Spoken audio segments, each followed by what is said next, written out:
कुरुक्षेत्र। वो कुरुक्षेत्र यहाँ धर्म और अधर्म की लड़ाई हुई थी, जिसमें अधर्म से धर्म जीता था। उसी कुरुक्षेत्र में एक लड़की दुल्हन की लाश पटरी ट्रैक पर मिलती है। कौन थी वो दुल्हन और कहां से आई थी? आदाब, नमस्कार, मैं आरजू खान आप सबके सामने लेकर आई हूँ एक सच्ची घटना पर आधारित एक ऐसी ही कहानी जो आपके होश उड़ा देगी। ये कहानी है कुरुक्षेत्र की, जहां सीमा नाम की लड़की रहती थी और बहुत ही अच्छा परिवार था उनका। और उसके हस्बैंड का नाम सुरेश था। सुरेश और सीमा एक दूसरे को बहुत प्यार करते थे और बहुत अच्छा अपना जीवन जी रहे थे। इन दोनों के बीच इतना प्यार था कि एक दूसरे की कमी को भी एक्सेप्ट करके चलते थे। पता नहीं ऐसा क्या हुआ, सीमा औलाद नहीं हो पा रही थी और रमेश को औलाद चाहिए थी। रमेश बच्चे की तड़प में था और सीमा मां नहीं बन पा रही थी। यही सब कुछ चलता रहा। इसी में आगे लड़ाइयां बढ़ती गईं और आपस में झगड़े होना स्टार्ट हो गए। छोटी छोटी बातों पे घर में कलेश होता, छोटी छोटी बातों के पीछे मारपीट होती, ये सब चीजें होती थी। मगर सीमा सब कुछ झेल रही थी, वो सब कुछ देख रही थी, क्योंकि औलाद होना भगवान के हाथ में, इंसान के हाथ में नहीं है। जब तक वो नहीं देगा औलाद नहीं होगी, ये तो आप सभी जानते हैं। तो फिर लड़ाई क्यों हो रही थी? क्यों वो लोग इस चीज को नहीं समझ रहे थे? सब कुछ ऐसे ही चलता रहा।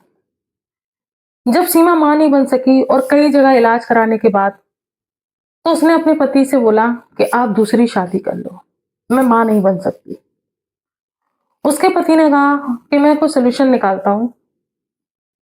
उसके पति ने अपने बुआ के लड़के से बात की, तो उसके बुआ के लड़के ने बोला कि ठीक है, मैं कुछ करता हूं। एक दिन वो पार्टी कर रहे होते हैं बैठ के, तो सीमा का पति सीमा से बोलता है कि तुम मेरे बुआ के लड़के के साथ में फिजिकल रिलेशनशिप बना लो, शायद हमें कोई औलाद हो जाए। सीमा बहुत मना करती है, मैं ऐसा नहीं करूंगी, मैं आपको धोखा नहीं दूंगी, आप दूसरी शादी कर लो। वो कहता है नहीं, मैंने बोल दिया तो वो तुम्हें करना ही होगा। वो भी नशे में थे, सीमा किसी नशे में नहीं थी, सीमा अपने होश में थी। जब उसके बुआ का लड़का सीमा के साथ फिजिकल रिलेशन में आया, तो सीमा अपने आप को बहुत परेशान थी, सोच रही थी कि उसके साथ हो क्या रहा है। मगर एक औलाद देखने के लिए, एक अपना घर बचाने के लिए सीमा सब कुछ कर रही थी। ये लॉन्ग टाइम तक चलता रहा। एक महीने बाद ही सीमा को मालूम लगा कि वो प्रेग्नेंट है। उसने अपने पति को बताया कि मैं प्रेग्नेंट हो चुकी हूँ। सब खुश थे, किसी को पता नहीं था। सिर्फ 3 ही लोग थे जिन्हें पता था, सीमा, सीमा का पति और उसके सीमा के पति के बुआ का लड़का। ये तीनों इस बात को जानते थे और ये सिर्फ इनने राय से रखी कि बच्चा किसका है। सीमा, सीमा के पति बहुत अपनी लाइफ में खुश रहने लगे। धीरे धीरे जब उनके बच्चा आया, तो उस बच्चे के साथ में वो खुश रहते थे और भगवान का करना ऐसा कि उनके बेटा होगा। उस बेटे के साथ काफी खुश थे, सीमा भी खुश थी। कुछ टाइम के बाद लॉकडाउन आ गया। लॉकडाउन में जो था उनके पास वो सब खत्म हो गया। जब लॉकडाउन खत्म हुआ तो सीमा के पति ने बोला कि सीमा, मैं बहुत परेशान हो गया हूँ, अब मुझे शहर से बाहर जाना होगा। और वो इंसान बेंगलोर चला गया। जब वो वहां अपनी जॉब कर रहा था, तो आस पड़ोस के लोगों ने, उसे किसी ने फोन किया कि तेरी पत्नी यहाँ किसी और के अफेयर में है। उसने बोला, तुम लोग क्या बोल रहे हो मेरी बीवी के बारे में? ऐसा कुछ नहीं है, वो ऐसा नहीं कर सकती। जब वो अकेले लेटा तो उसको फील हुआ कि शायद हो सकता है, जब वो मेरे कहने से एक बार ऐसा कर सकती है, तो शायद अपने लिए भी वो कर सकती होगी। वो ये सब कुछ सोच रहा था कि क्या करूं। धीरे धीरे लोग उसकी इसी चीज का फायदा उठा रहे थे और उसको कुछ ना कुछ बोले जा रहे थे। वो इतना गुस्से में था कि उसकी समझ में नहीं आ रहा था और वो वहां से आ गया। जब वो वहां से आया तो उसने सीमा से पूछा कि तुम्हारा किससे अफेयर है और वो लड़का कौन है जो हमारे घर के सामने रहता है। सीमा ने बोला, ऐसा कुछ नहीं है, मैं बस बात करती हूँ, वो मुझसे भाभी करके बोलते हैं, मैं जवाब दे देती हूँ, मेरा ऐसा कुछ नहीं है, आप भरोसा करो, आप मुझ पे यकीन करो, मैं ईमानदार हूँ। सीमा गलती से सिर्फ़ इस बात को बोल देती है कि जब आपने बोला तो मैंने ऐसा कर लिया था और वो आपको और मुझे पता है और आपकी बुआ के लड़के को। आज तक ये बात तो मैंने किसी में बोली भी नहीं। ये सब चीज़ चलती रहती है। जब सब चीज़ हो जाती है तो सीमा के पति को इतना गुस्सा आता है कि वो उसके चोटी पकड़ कर उसको मारने लगता है और वो इतनी मारपीट, इतनी हिंसा करता है उसके साथ कि वो बिल्कुल जिस्म उसका ज़ख्मी हो जाता है और वो माफ़िया माँगती है, क्योंकि उसकी तो कोई गलती थी ही नहीं। वो तो अनजान थी सब चीज़ों से। ये सारी चीज़ें होती हैं जब हमारे घर में झगड़े होते हैं या हमारे आपसी मेल नहीं बनते हैं, तो हमारे घर की जो झगड़ों का फ़ायदा हमारे आस-पड़ोस, हमारे रिश्तेदार उठाते हैं। वो हमारे परिवार को सुखी नहीं देख सकते हैं। यही सब चीज़ चल रहा था सीमा की लाइफ़ में भी। वो लड़ाई धीरे-धीरे 2 दिन हो गए, किसी ने खाना नहीं खाया, सीमा भूखी-प्यासी थी और होना ये था कि तीसरे दिन जो थी वो करवा चौथ थी। आप सोचो एक करवा चौथ वाले दिन, एक लड़की दुल्हन की तरह सजती है, दुल्हन की तरह सँभरती है और उस लड़की की सारी ख्वाहिशें होती हैं मगर सीमा हालातों से जूझ रही थी। फिर भी सीमा ने अपने पति की लंबी उम्र के लिए वो करवा चौथ का व्रत रखा और मोहल्ले में जिसको वो अपनी ननद भांजी मानती थी, उनकी दावत दी। तो उन लोगों ने बोला कि नहीं सीमा, तुम्हारे यहाँ 2-3 दिन से लड़ाइयाँ चल रही हैं, हम नहीं आएँगे, तुम अपना व्रत खोलो और कुछ खा पी लो। सीमा बोली, नहीं मेरा मन नहीं है कुछ खाने का। उसको समझाया गया कि तुम खा लो। सीमा अपने घर में ठीक थी। अचानक 1 बजे रात को सीमा पड़ोस के गेट बजाती है। जब सीमा पड़ोस के गेट बजाती है तो पड़ोस से निकल के आते हैं कि क्या बात हो गई? सीमा कहती है ऐसे-ऐसे मुझे फिर से मार रहे हैं, टॉर्चर कर रहे हैं।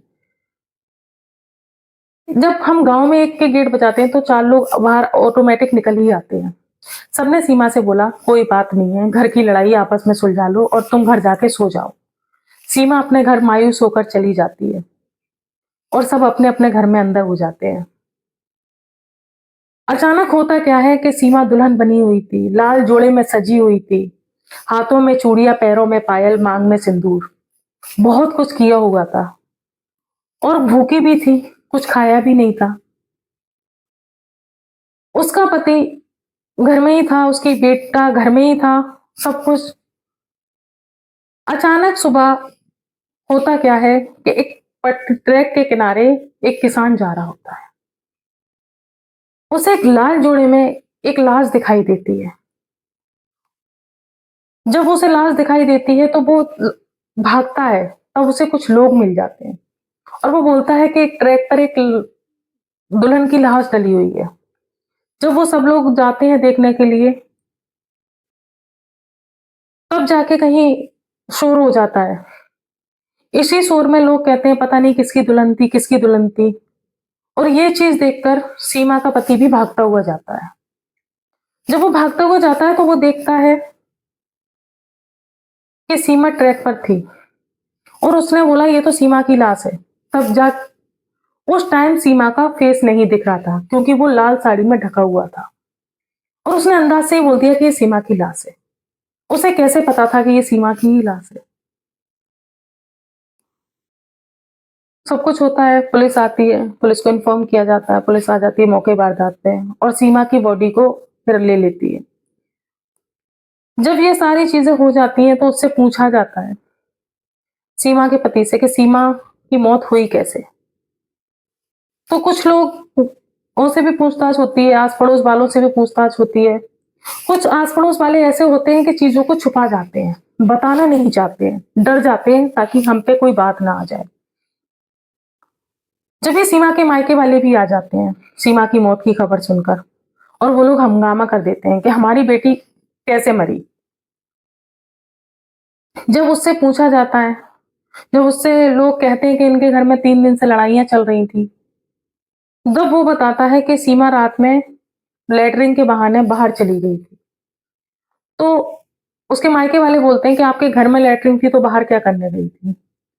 बोले पता नहीं उसको कुछ ऐसा लग रहा था कि वो बाहर जाएगी और वो बाहर चली गई और मुझे नहीं पता वो कब आई या नहीं आई, मैं सो गया था। मैं झगड़े से तंग आ गया था। ये सब कुछ चल रहा था। पुलिस को भी समझ में नहीं आ रहा था मर्डर है या सुसाइड है, कुछ भी समझ में नहीं आ रहा था। इसी कहानी में जब मोड़ आया, जब लोगों से आसपास के एरियो में पूछताछ की गई, तो जो पटरी का ट्रैक पे जो फाटक होता है, वहां एक गार्ड होता है। उस गार्ड ने बताया कि सीमा का पति रात में घूम रहा था। तो उसने बोला, यहाँ रात में क्यों घूम रहे हो? वो वहां से कुछ कहे बगैर चला गया था। पुलिस चुपचाप से अपनी पड़ताल कर रही थी। जब पुलिस थोड़ा और आगे बढ़ी, तो एक पास में ही एक मंदिर था, जिस मंदिर पर सीमा का पति रात के 2 बजे गया था। वहां के साधु ने बोला कि रात में 2 बजे मंदिर क्यों आए? सीमा का पति कुछ नहीं बोला और 2 बजे रात को भी अपने घर वापस आ गया। जब सीमा के पति को पुलिस ने हिरासत में लिया, तो उसने सारी चीजों को मना कर दिया और उसने सिर्फ एक सुसाइड दिखा दिया। अभी तक उस पर कुछ वो भी नहीं हो पाया कि उसने ही मारा था। अभी तक वो आजाद है, अभी तक वो खुला घूम रहा है। आप लोग बताइए, सीमा ने सुसाइड किया था या सीमा का मर्डर हुआ था? क्या कोई लड़की अपनी मर्जी से ट्रेन के ट्रैक पर जाएगी, वो भी दुल्हन बनी हुई? हर दुल्हन का सपना होता है कि वो अपने हस्बैंड के साथ रहे। हर बेटी का सपना होता है कि वो अपने ससुराल में खुश रहे। हर माँ का सपना होता है कि वो अपने बच्चे के साथ खुश रहे। ऐसा क्या हुआ था सीमा की जिंदगी में, जो आज तक ये कहानी रहस्य बन के रह गई? मैं आप सबसे अपील करना चाहती हूँ, अगर आपके आस पड़ोस या मोहल्ले में ऐसी कोई लड़ाई झगड़े होते हैं, तो उस इंसान से जानने की कोशिश करें कि कुछ गलत तो नहीं हो रहा। आगे किसी बहन बेटी के साथ ऐसा कुछ ना हो, जिसको अपने खून का भी इंसाफ ना मिला हो, जिसके पता ही ना हो उसने किया क्या था, उसकी मौत ही एक रहस्य बन के रह गई हो। ऐसी ही सच्ची घटना के साथ मैं आपसे फिर मिलूंगी अपने यूट्यूब चैनल क्राइम इंडिया के साथ। जब तक आप लोग बने रहिए, यूट्यूब चैनल को सब्सक्राइब कीजिए, लाइक कीजिए और शेयर कीजिए। और मैं आपसे विदा लेती हूँ। जय हिंद।